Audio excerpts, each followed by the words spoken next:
So the other big story that's happening right now is a story that I find befuddling and fascinating, and it gets me angry. Now everyone's realizing that, we had a cognitive, I have a lot of feelings, Charlie. We had a cognitively impaired president for 4 years who did almost nothing during his time. If the legislation that was passed, the things that were done, came up from the Congress where other people, he'd show up for the signing, and often he'd screw that up by statements he said at the signing on bills. And now we're realizing, now all of a sudden reporters, and I don't put Jonathan Allen in that category, are saying, because he says, I used to write about this, I got huge pushback from the administration. So the whole thing of Joe Biden being in office for 4 years, being unable to do the job while working more than 2 hours a day, is being confirmed by a myriad of books and reporters who finally found the courage to write it. Now, all of a sudden, people are even going to the next step and asking the people that knew about it to comment on it. So it's going to sound a little bit like deja vu for a lot of our viewers. If you watch our show. Because if you watch our show, you knew all of this. And we all got absolutely excoriated when we were asking these questions. And we were just asking questions like, gee, he doesn't seem right. He seems a little out of it. And they're like, how dare you question his mental capacity? But now, and I think one of the things that we're finding out is that Democrats are starting to realize that they actually did profound credibility damage for the party. Yeah. Yeah, well, and remember, after the disastrous debate, Tim Walz was asked, if he was fit for office. And he said the debate was a bad performance, but it doesn't impact what I believe he's delivering. Well, now they're kind of changing their story. He didn't want to answer the question when Jake Tapper asked him if they made a mistake for failing to acknowledge Joe Biden was not up for the job. And he didn't want to answer it, and then he was pressed again. And this is what he said, and also Adam Schiff was asked about it. Don't you think your party needs to acknowledge that President Biden was not up for the job of running for re-election and that this was a major mistake by the He made that decision. I know, but you all went along with the idea that he was up for it, and he wasn't. And everybody saw it, and the country rejected it.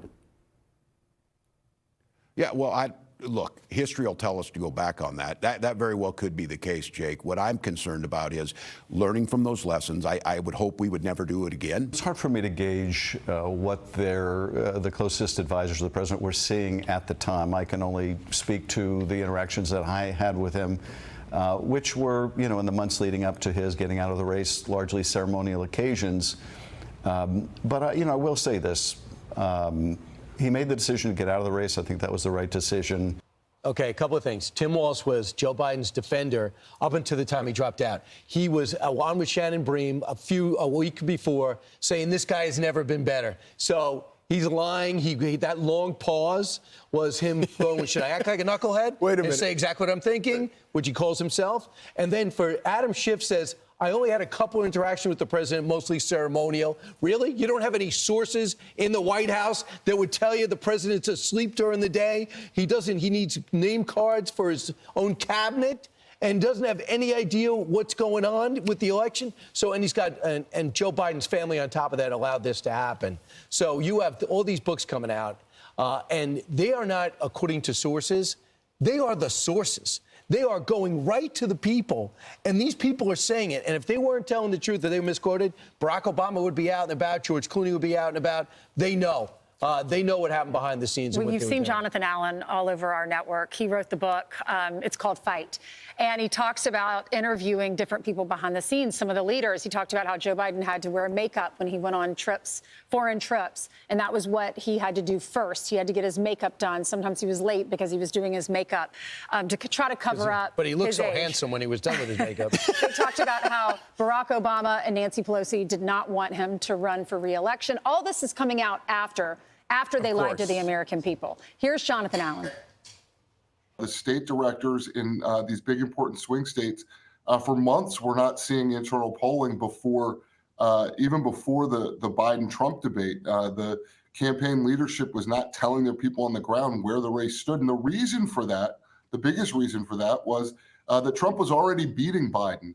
And the leadership of the Democratic Party, the most senior Democrats, were aware of that. It's one of the reasons that they wanted Biden to debate Trump early. They wanted so badly to shake up a race that Trump was already going to win looking for a way to shake it up, and they did shake it up, just not in the way they hoped. Look, if they had any courage after the midterm, the worst thing to happen to the Democratic Party was them to do well in that midterm election when they barely won the House, Kevin McCarthy, and they thought, and they held the Senate. He go, look, they like me. I got through Afghanistan. All you Republicans made too big a deal of it. I'm running for re-election. Nobody said a word. And maybe they were going, yeah, he's bad, but we're running it for him. We could do this some more. Meanwhile, if they were being honest and cared about the country, they would say, Jill, you got to talk to him. You know, we got to make this like a good landing. We got to make this an open process. Nobody wanted Kamala Harris. I know it's your turn to talk, but really quickly, I think that they were, what was going through their mind is he beat Donald Trump before. Yeah. So exactly. That's the only thing they had. At no point did they care about the guy was not mentally capable of running the country. Care about the country. They don't care. All they cared about was they weren't going to be able to cover it up anymore. Right, right. I'm Steve Ducey. I'm Brian Kilmeade. And I'm Ainsley Earhart. And click here to subscribe to the Fox News YouTube page to catch our hottest interviews and most compelling analysis.